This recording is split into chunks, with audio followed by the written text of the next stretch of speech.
Hey guys, well, I think the last thing I want to talk about from this year's E3 2013, is Pokemon.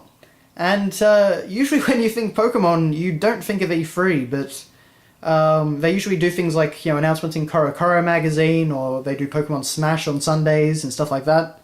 But no, this time they actually brought a whole bunch of Pokemon news to E3.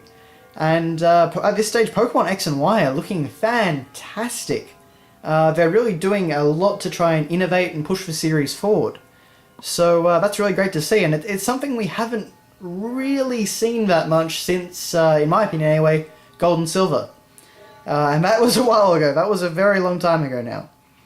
So, yeah.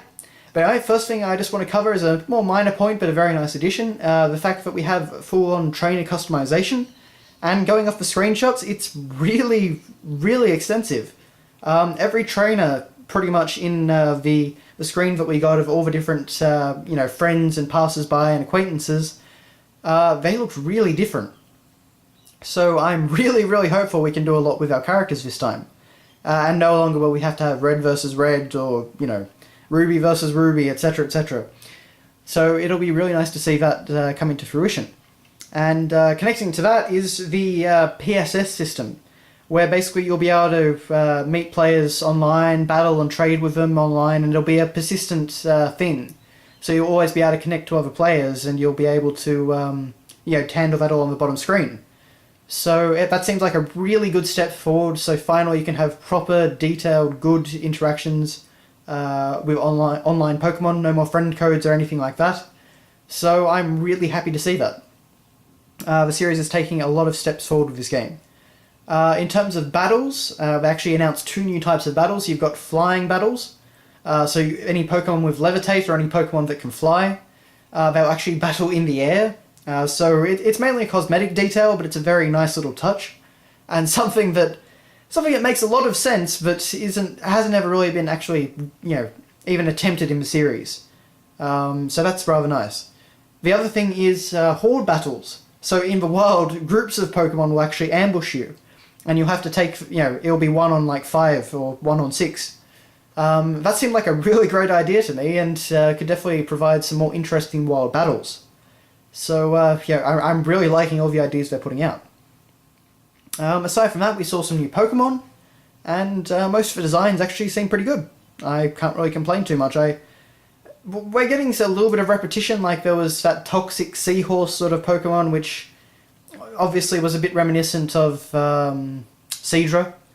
But overall, I'm pretty much liking the designs. Let's see, what else was there from Pokemon? There was a lot of minor details about, like, you could roller skate around and you could grind on railings and stuff like that, kind of like Sonic. And the overworld to get around. The bike was confirmed as returning, so I don't know what the difference is between roller skates and the bike.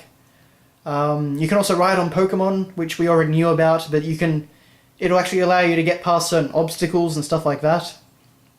You have, I believe it was 4 rivals that you actually start off with in your hometown, and you'll kind of meet them all over and over again throughout the adventure.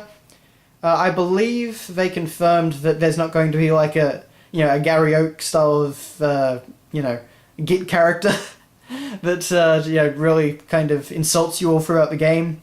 I think they've said they've moved away from that or anything like that. Which kind of annoys me, because I always like seeing that kind of character. It kind of really makes you want to beat him. But, I'm really liking everything that we're seeing from Pokemon, and I'm getting more of a Pokemon vibe. Oh, sorry, more of a...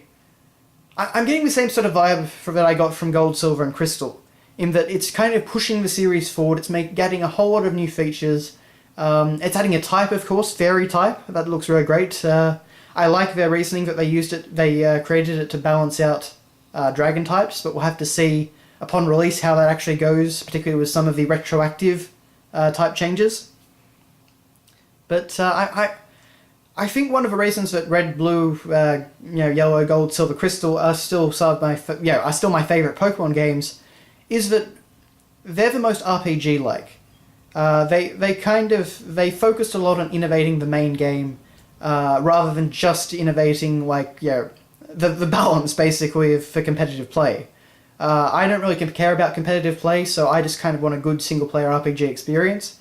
So all the innovations that they're adding with X and Y, they kind of look like they cater to me as well as some of the more competitive battlers. So I'm really happy with everything that I'm seeing.